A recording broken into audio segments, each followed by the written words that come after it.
وہ شکل سے شریف گھر کی بیٹی لگ رہی تھی۔ میں پاس گیا، میرے قریب ہو کر بولی، چلو گے صاحب؟ میں نے پوچھا، کتنے پیسے لو گی؟ کہنے لگی، آپ کتنے دیں گے؟ میں نے اس کی نیلی سی آنکھوں میں جھانک کر دیکھا، وہ بے بسی تھی۔ میں نے بولا، آؤ۔ وہ ڈر رہی تھی۔ کہنے لگی، کتنے آدمی ہو؟ میں نے کہا، ڈرو نہیں، میں اکیلا ہی ہوں۔ وہ خاموش بیٹھی رہی، پھر کہنے لگی، مجھے سگریٹ سے اذیت تو نہیں دو گے نا؟ میں مسکرایا، بالکل بھی نہیں۔ پھر اس نے ایک لمبی سانس بھری، میرے ساتھ کوئی ظلم تو نہیں کریں گے نا؟ آپ چاہے مجھے 500 کم دے دینا، لیکن میرے ساتھ برا نہ کرنا پلیز۔ وہ بہت خوبصورت تھی، معصومیت اس کی باتوں سے ٹپک رہی تھی۔ پھر بھی خدا جانے وہ کیوں جسم بیچنے پر مجبور تھی۔ وہ نہیں جانتی تھی میں کون ہوں۔ میں نے پوچھا، کھانا کھایا ہے؟ کہنے لگی، نہیں۔ میں ہوٹل کے سامنے رکا۔ ہوٹل والا مجھے جانتا تھا۔ اس نے جلدی سے کھانا پیک کیا، مجھے دیا۔ میں آفس کی طرف چل دیا۔ چوکیدار نے دروازہ کھولا۔ رات کے 11 بج رہے تھے۔ سب اپنا اپنا کام کر رہے تھے۔ وہ مسلسل میری طرف دیکھے جا رہی تھی۔ میں نے کھانا پلیٹ میں ڈالا، اسے کہا، ہاتھ دھو لو۔ وہ کہنے لگی، میں نے نہیں کھانا۔ میں نے پیار سے کہا، ڈرو نہیں، کچھ نہیں ہوگا۔ وہ ہاتھ دھو کر آئی، میرے سامنے کرسی پر بیٹھ گئی اور کھانا کھانے لگی۔ جب کھانا کھا لیا تو کچھ کھانا بچ گیا۔ کہنے لگی، یہ میں گھر لے جا سکتی ہوں؟ میں مسکرایا، بالکل بھی نہیں۔ وہ چپ ہو گئی، برقع اتارنے لگی۔ میں نے کہا، رک جائیں، میرے پاس آ کر بیٹھ جائیں۔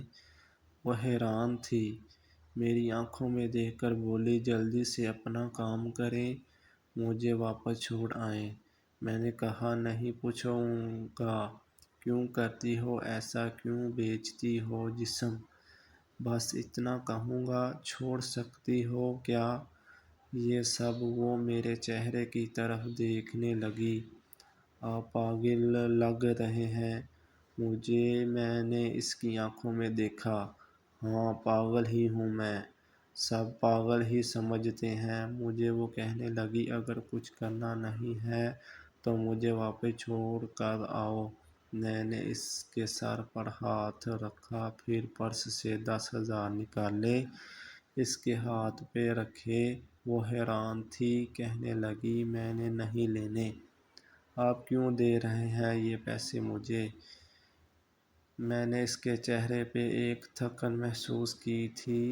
وہ اپنے آنسو روکے بیٹھی تھی، بار بار کہہ رہی تھی، مجھے بس واپس چھوڑ کر آؤ، مجھے ڈر لگ رہا ہے۔ میں نے اسے یقین دلایا، ڈرنے کی کوئی بات نہیں۔ اچھا بتاؤ نا، بہت درد دیا نا زندگی نے؟ یہ سننا تھا۔ اس کی آنکھیں نم ہو گئی تھیں، جیسے کوئی قیامت گر گئی ہو۔ اس میں سمجھ چکا تھا، کوئی بہت بڑا درد لیے گھوم رہی ہے۔ دروازہ کھولا، کانپتی آواز میں بولی، مجھے چھوڑ کر آؤ واپس۔ میں نے اسے بیٹھنے کا کہا، بتایا، میرا نام ہے، ڈرو نہیں، خود کو محفوظ سمجھو۔ اسے جب یقین ہو گیا پریشانی والی کوئی بات نہیں تو بتانے لگی، شوہر مر گیا، 3 بیٹی ہیں، سسرال والوں نے نکال دیا، ماں باپ فوت ہو چکے ہیں، بھائی کوئی ہے نہیں۔ ماموں کے گھر آئیں، ماموں کے بیٹے نے میرے ساتھ زیادتی کی۔ میں نے جب مامی کو بتایا تو سب نے مجھے غلط کہا، مجھے دھکے دے کر گھر سے نکال دیا۔ دور کے رشتہ دار نے ایک بڈھے سے میری شادی کروائی، اس کے بھی بچے تھے، اس کے بچوں نے مجھے بہت ذلیل کیا۔ پھر وہ شوہر بھی فوت ہو گیا۔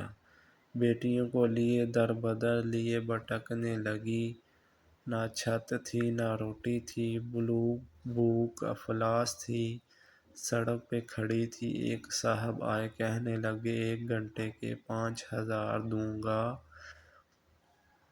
نہ چاہتے ہوئے ماں کی ممتا حالات کی ستائی ہوئی کیا کرتی، آخر چل دی۔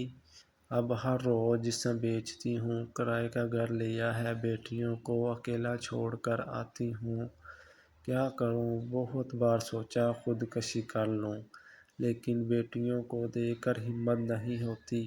وہ رو رہی تھی، میں زمانے کی بے حسی محسوس کر رہا تھا۔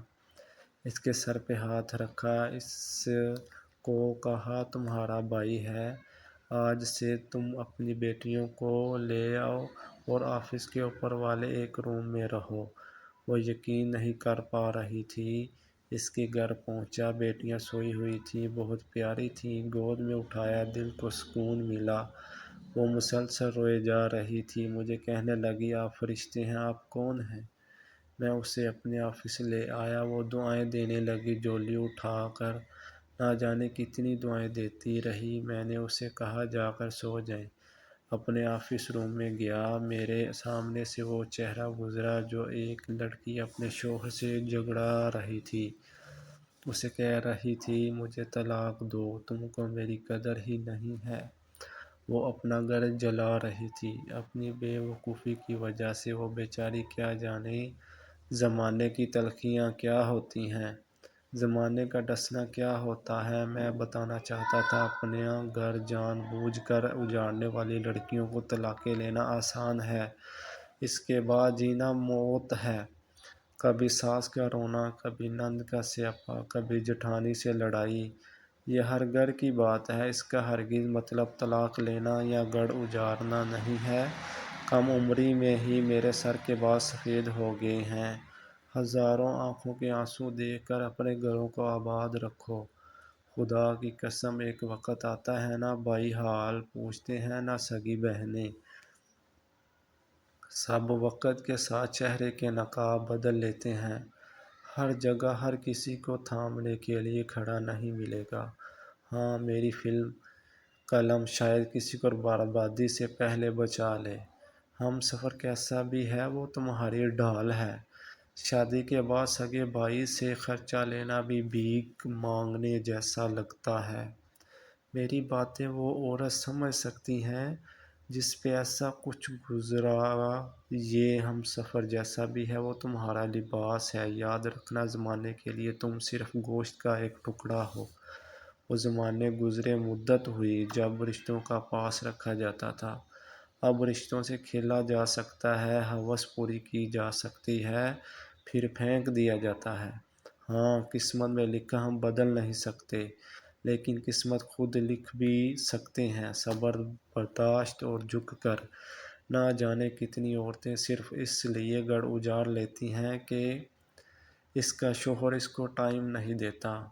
ہاں، یہ شکوہ کرنا درست ہے، لیکن کیا گارنٹی ہے اس کے بعد زندگی میں آنے والا اس سے بھی زیادہ برا ہو؟ صرف ایک زندگی ہے، اس کو محبت، پیار، سمجھداری کے ساتھ گزار لو۔ میں اس معاشرے کو معاشرہ نہیں کہتا، بلکہ بدبودار سماج کہتا ہوں۔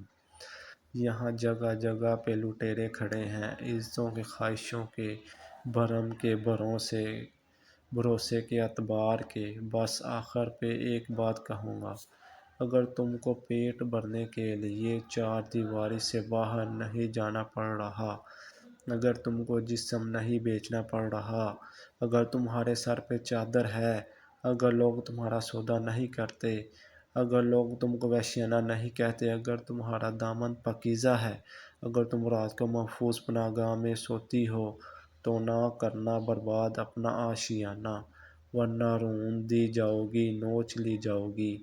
جو طلاق لیے بیٹھی ہیں، پوچھو ان سے، وہ سوچ رہی ہوتی ہیں نہ جانے کتنے بچوں کے باپ کی ہم سفر بنوں گی، نہ جانے وہ کیسا سلوک کرے گا، اور پھر ساری زندگی یہ طعنہ سنتے گزر جاتی ہے اتنی ہی اچھی ہوتی تو طلاق کیوں لیتی۔